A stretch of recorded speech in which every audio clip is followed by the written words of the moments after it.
আসসালামু আলাইকুম। আজকে আপনাদের সাথে শেয়ার করব বাটার গার্লিক নান রেসিপি। এটা দেখতে যেমন সুন্দর, খেতেও তেমনই মজা। যেকোনো কিছুর সাথে অনেক বেশি ভালো লাগে খেতে। একদম নরম তুলতুলে। এটা খাওয়ার সময় রসুন এবং মাখনের অনেক সুন্দর একটা ফ্লেভার পাওয়া যায়। তো চলুন রেসিপিটা দেখে নিই ঝটপট করে। এখানে ২ কাপ ময়দা নিয়েছি আর সেই সাথে স্বাদ মতো লবণ দিচ্ছি। এখানে আমি আধা চা চামচ লবণ দিয়েছি। ১ চা চামচ চিনি দিয়েছি আর দিচ্ছি ১ চা চামচ ইস্ট আর দিচ্ছি স্বাদের জন্য ১ টেবিল চামচ গুঁড়া দুধ আর ঘ্রাণের জন্য দিচ্ছি ধনেপাতা। এখন সবগুলো শুকনো উপকরণ একটু মিশিয়ে নিয়েছি। কুসুম গরম পানি দিয়ে একটা নরম খামির রেডি করে নেব।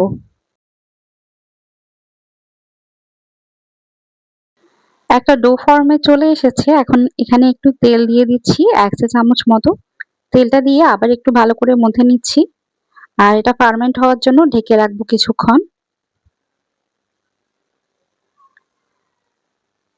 উপরে একটু তেল লাগিয়ে নিচ্ছি যাতে উপরের পাশটা ড্রাই না হয়ে যায়। এখন ঢেকে রাখবো আধা ঘন্টার জন্য।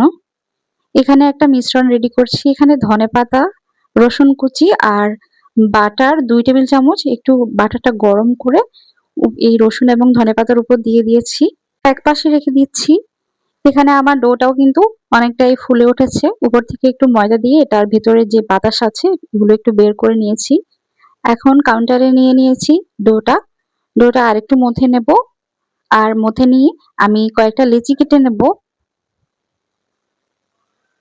আমি একটু মোটা মোটা করে আজকে নানগুলো তৈরি করব। আপনারা চাইলে আরেকটু পাতলা করে নিতে পারেন আর ডোগুলো আরেকটু ছোট করতে পারেন ডো বলগুলো।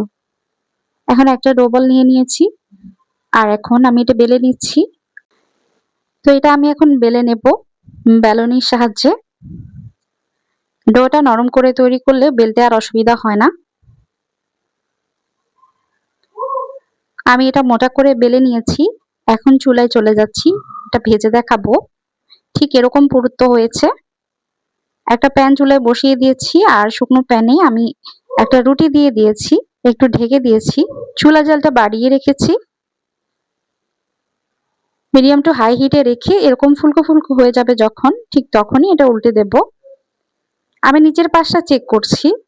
উপরের পাশে এখন বাটার আর রসুনের যে মিশ্রণটা রেডি করেছিলাম ধনেপাতা সহ, সেটা উপরে একটু লাগিয়ে নিচ্ছি। এরপর উপরের পাশটা সুন্দরভাবে কুক হওয়ার জন্য একটু উল্টিয়ে দিচ্ছি। উপরের পাশে যখন সুন্দর একটা কালার চলে এসেছে আর রসুনগুলো একটু পোড়া পোড়া হয়েছে, তখন এটা আমি নামিয়ে নিচ্ছি। এই নানটা অনেক মজাদার। আপনারা যেকোনো কিছুর সাথে এটা খেতে পারবেন। অনেক বেশি মজা লাগে খেতে। আমি একটা ছিঁড়ে দেখাচ্ছি। এটা ব্রেডের মতোই খেতে আর অনেকটাই ফ্লাফি হয়েছে। আপনারা বাসায় ট্রাই করতে পারেন। তো আজকের মতো এখানেই বিদায় নিচ্ছি। ভিডিও ভালো লাগলে একটা লাইক দিয়ে দিবেন। আজকের মতো আল্লাহ হাফেজ। আসসালামু আলাইকুম।